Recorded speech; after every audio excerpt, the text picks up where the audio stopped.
Hello students, welcome to my channel easy learning accounts. आज के इस वीडियो में हम न्यू टॉपिक पढ़ेंगे और टॉपिक का नाम है reissue of shares for future. मतलब मान लो मैं as a company A limited मैंने किसी शेयर होल्डर को बार बार कॉल किया in a time of first call, second call and at a time of first call also and again continuous calling is not making payment. उसने payment नहीं किया तो क्या करती है कंपनी, उसके शेयर्स फॉरफिट कर देती है। जो मैं लास्ट वीडियो से आपको बताया था कि फॉरफिचर ऑफ शेयर्स क्या होता है, उसके न्यूमेरिकल्स भी सॉल्व करना है। अब कभी-कभी क्या होता है, कंपनी क्या करती है बेटा, जो शेयर कंपनी ने कैंसिल कर दिए होते हैं वही शेयर वो किसी और शेयर होल्डर को री इश्यू कर देती है। मतलब कैंसिल्ड शेयर किसी और को दे देती है। मान लो मैंने किसी के 200 शेयर फॉरफिट कर दिए एट द रेट ऑफ ₹10 और मैंने वही शेयर किसी दूसरे शेयर होल्डर को रीइश्यू कर दिए एट द रेट ऑफ ₹10। जिस रेट पर मैंने कैंसिल किए थे शेयर, अगर उसी रेट पे मैं रीइश्यू कर देती हूँ किसी दूसरे शेयर होल्डर को तो उसको कहते हैं रीइश्यू एट पर। मतलब at the face value, that means the nominal value पे ही मैंने उसको रीइश्यू कर दिया। क्लियर? अब अगर मान लो यही एग्जांपल ले लो, जो मेरा शेयर थे 200 एट द रेट ऑफ ₹10 जो मैंने कैंसिल किया, और मान लो बेटा मैंने किसी और को शेयर होल्डर को वो रीइश्यू कर दिया eight the rate of ₹8, ₹2 discount में, तो इसको कहते हैं reissue of shares in discount. Clear? एक और एग्जांपल ले लेते हैं। यही शेयर 200 जो कि ₹10 की फेस वैल्यू थी और कैंसिल हुए थे, मैंने किसी और शेयर होल्डर को रीइश्यू कर दी एट द रेट ऑफ ₹12।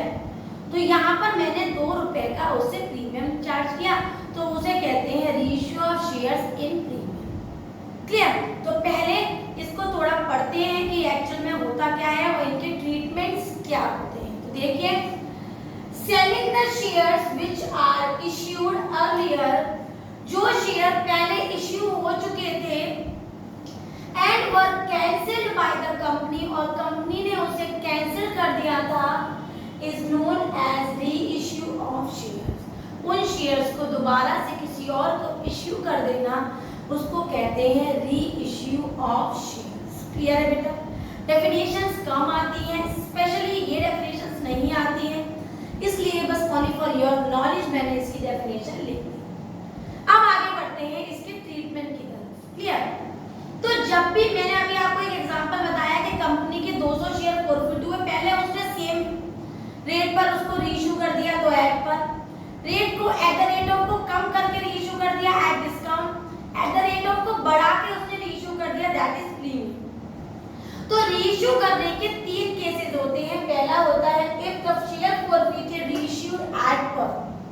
तो जनरल एंट्री मतलब ट्रीटमेंट हमें क्या याद रखना है बेटा, bank account debit to share capital account. Clear है?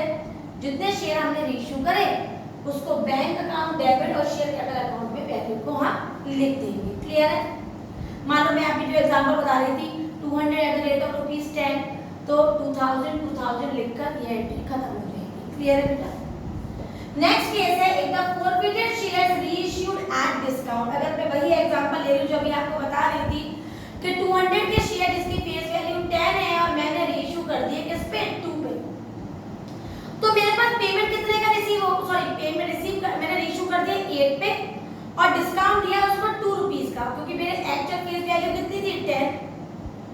तो ₹2 का जब मैंने डिस्काउंट लिया तो मेरे पास एज अ कंपनी पेमेंट कितने का आया होगा, 8 का। तो 200 into 8 आ जाएगा हमारे बैंक में, 200 into 2 पहुंच जाएगा फॉरफिटेड शेयर्स में और पूरा 10 चला जाएगा शेयर कैपिटल में। तो हमारी एंट्री क्या होती है डिस्काउंट की, bank account debit forfeited share account debit to share capital account. Forfeited मतलब फॉरफिटेड शेयर में हम डिस्काउंट दिखाते हैं according to the nominal rule. Nominal rule में सारे एक्सपेंसेस एंड लॉसेस हम हमेशा डेबिट करते हैं, तो हमने फॉरफिटेड में डिस्काउंट को दिखाएंगे। क्लियर है बेटा? आगे बढ़ते हैं। When the forfeited shares reissued at premium, वही एग्जांपल अगेन ले लेती हूँ। 200 के शेयर थे, फेस वैल्यू थी 10, मैंने ₹2 में रीइश्यू एक्स्ट्रा में कर दिया, दैट मींस 12 रुपीज में कर दिया तो बेटा मुझे फायदा हो गया कितने का, 2 रुपए का फायदा। According to the nominal rule credit side आएगा, तो मैंने एंट्री क्या कर दी, bank account debit to share capital account to security premium reserve. भाई भाई को साथ में ले लिया, to share capital to security premium, जहां जहां शेयर कैपिटल आता है अगर प्रीमियम है तो प्रीमियम भाई उसके साथ ही नजर आती है। क्लियर? तो हमारा eight the rate of face value share capital में आएगी 10, 2 रुपीस की प्रीमियम और पेमेंट मिला हमें कितने का, पूरे 12 रुपए का।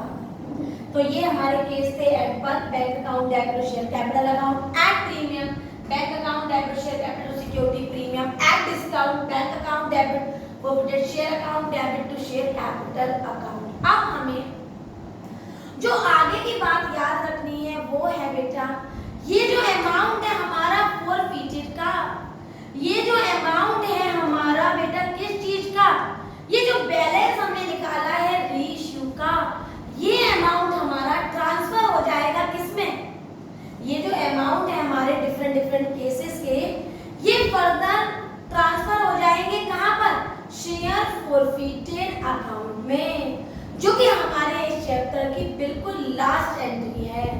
तो ये अमाउंट कहां ट्रांसफर हो जाएंगे बेटा, शेयर फॉरफिटेड अकाउंट में, या फिर हम ऐसे भी कह सकते हैं फॉरफिटेड शेयर अकाउंट में। बात एक ही है।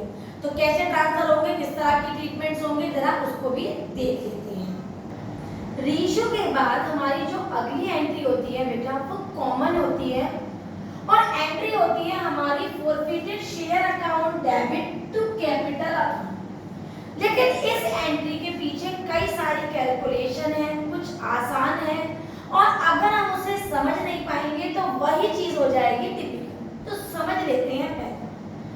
टॉपिक है transfer of balance in forfeited share account. मैंने आपसे लास्ट वीडियो में कहा था बेटा, अगर मान लो मेरे एक शेयर होल्डर है 200 शेयर्स का, उसका अलॉटमेंट का पेमेंट आ गया, एप्लीकेशन का पेमेंट आ गया, फर्स्ट कॉल का पेमेंट नहीं आया और उसके शेयर्स हमने कर दिए फॉरफिट। तो बेटा कंपनी कभी भी ना तो एप्लीकेशन का पैसा लौटाती है और ना ही कभी अलॉटमेंट का पैसा रिफंड करेगी और उसके शेयर कैंसिल कर देगी। तो अगर शेयर कैंसिल हो जाते हैं तो कहीं ना कहीं वो कंपनी का गेन होता है, कहीं ना क्या कहीं गेन ही होता है। अब वो गेन अगर आपने किसी को रीइश्यू कर दिया तो बस फिर तो कोई प्रॉब्लम ही नहीं है, सेम अमाउंट उठाएंगे और फॉरफिटेड अकाउंट में ट्रांसफर कर देंगे। फॉरफिटेड शेयर अकाउंट में हम गेन ट्रांसफर कर देते हैं किसमें, capital reserve. Forfeited share account का जो बैलेंस है वो कहां ट्रांसफर कर देते हैं, कैपिटल रिजर्व में। लेकिन अगर वही पैसा मैं किसी को डिस्काउंट में रीइश्यू करूंगी तो मेरा थोड़ा नुकसान हो जाएगा। कौन सा, जितना मेरा डिस्काउंट दिया हुआ है क्वेश्चन में उतना माइनस कर दूं तो उतना नुकसान हो जाएगा, जितना रिमेनिंग पैसा होगा वो हमारा कैपिटल रिजर्व अकाउंट में ट्रांसफर हो जाएगा। और अगर हम कह रहे हैं कि हमने रीइश्यू प्रीमियम में किया, जैसे अभी हमने केस पढ़े थे, तो जो फायदा हुआ ही हुआ था, पार्टनर को हमने कैंसिल करा था जब शेयर्स, और रीइश्यू भी एक्स्ट्रा पैसों में कर दिया तो मेरा और बढ़ के फायदा हो गया, तो वो बढ़ाकर पैसा हम पहुंचा देंगे हमारे कैपिटल रिजर्व। लेकिन सबसे बड़ी बात जो इंपॉर्टेंट हमें याद रखनी है वो क्या है, रीइश्यू करने के बाद किस टाइम दो सिचुएशंस हमारे सामने आती है। वो सिचुएशन क्या है, when forfeited shares are reissued, one of the two situations arises. Number one, all forfeited shares are reissued. मान लो 200 का मैं जो एग्जांपल बता रही थी, पूरे के पूरे 200 शेयर मैंने रीइश्यू कर दिए, तो सिंपल केस है। और अगर मैंने 200 की जगह 100 रीइश्यू कर दिए और 100 मैंने अभी रीइश्यू नहीं करे, तो दूसरा केस अराइज हो गया, all forfeited shares are not reissued. Clear? अब पहला केस होगा तो, और दूसरा केस होगा तो एंट्री एक ही होनी है, वो कॉमन है, forfeited share account debit to capital reserve. लेकिन कैलकुलेशन करने में थोड़ी सी प्रॉब्लम होगी, डिफरेंट तरीका है। डिफरेंट क्या है, जब all the shares are reissued आएगा बेटा, तो हमें कुछ नहीं करना है, बस एंट्री लिखनी है forfeited share account debit to capital reserve, और हमें शेयर फॉरफिटेड की जो अमाउंट हमने फॉरफिट की एंट्री में लिखी थी, दोबारा सुन लो, फॉरफिट की जब मैंने एंट्री सिखाई थी उसमें क्रेडिट साइड जो मैंने शेयर फॉरफिट की अमाउंट लिखी थी उसमें से अगर क्वेश्चन में डिस्काउंट है तो उसे माइनस करके यहाँ पर अमाउंट लिख देंगे। बच्चा कह रहा है मैम डिस्काउंट है ही नहीं क्वेश्चन में, तो बेटा सेम टू सेम फॉरफिट की अमाउंट लिख देंगे। तो एक बच्चा कह रहा है मैम प्रीमियम है क्वेश्चन में रीइश्यू में, तो कोई बात नहीं, तब भी केवल फॉरफिट की अमाउंट उठा के लिख देंगे, केवल डिस्काउंट ही माइनस होगा किसमें, शेयर फॉरफिटेड की अमाउंट जो कि फॉरफिटेड की एंट्री में क्रेडिट साइड होगी। क्लियर। अब दूसरा case when all the shares are not reissued, जब all the shares not reissued होगा तब हम एक सिंगल फॉर्मूला लगाएंगे और सेम एंट्री में पुट कर देंगे। वो फॉर्मूला क्या है, टोटल अमाउंट फॉरफिटेड उठाएंगे बेटा हम शेयर फॉरफिटेड की एंट्री में से upon number of share forfeited. मान लो अभी मैं कह रही थी कि मैं 200 शेयर फॉरफिटेड नंबर यहां पर लिख दूंगी 200, उसमें से मैंने रीइश्यू कर दिया 100, तो 100 लिख दूंगी यहां पर into number of share reissued और माइनस डिस्काउंट। बच्चा कह रहा है मैम एड पर का क्वेश्चन है तो एड डिस्काउंट नहीं लिखेंगे, प्रीमियम का है तो कुछ नहीं लिखेंगे और केवल डिस्काउंट और डिस्काउंट माइनस करेंगे। बाकी अगर डिस्काउंट नहीं है पर है और प्रीमियम है तो केवल कितना फॉर्मूला लगाएंगे, जो वैल्यू आएगी बेटा उस वैल्यू को हम लिख देंगे forfeited share account debit to capital reserve being gain transfer on issue of being gain on issue of shares और reissue of shares transfer to capital reserve account. बच्चे हम शॉर्ट में लिख देते हैं बीइंग गेन ट्रांसफर, शॉर्ट में हम being gain transfer भी लिख सकते हैं। तो आज हमने केवल दो एंट्री पढ़ी, पहली पढ़ी bank account debit to share capital account at par की, bank account debit share forfeited account debit to share capital account discount की, bank account debit to share capital account to security premium reserve premium की, और उसके संग अगली entry जुड़ी हुई होती है वो होती है forfeited share account debit to capital reserve. ये थी हमारी सीक्वेंस में सारी एंट्री। कल मैं आपको इस पॉइंट के बेस्ड शॉर्ट क्वेश्चन कराऊंगी जिसमें फॉरफिट भी होगा, रीइश्यू भी होगा और कैपिटल रिजर्व में ट्रांसफर भी होगा। वीडियो समझ में आई हो, क्लियर हो गए हो सारे पॉइंट्स, तो वीडियो को लाइक करें, शेयर करें और चैनल को सब्सक्राइब जरूर करें। Thank you.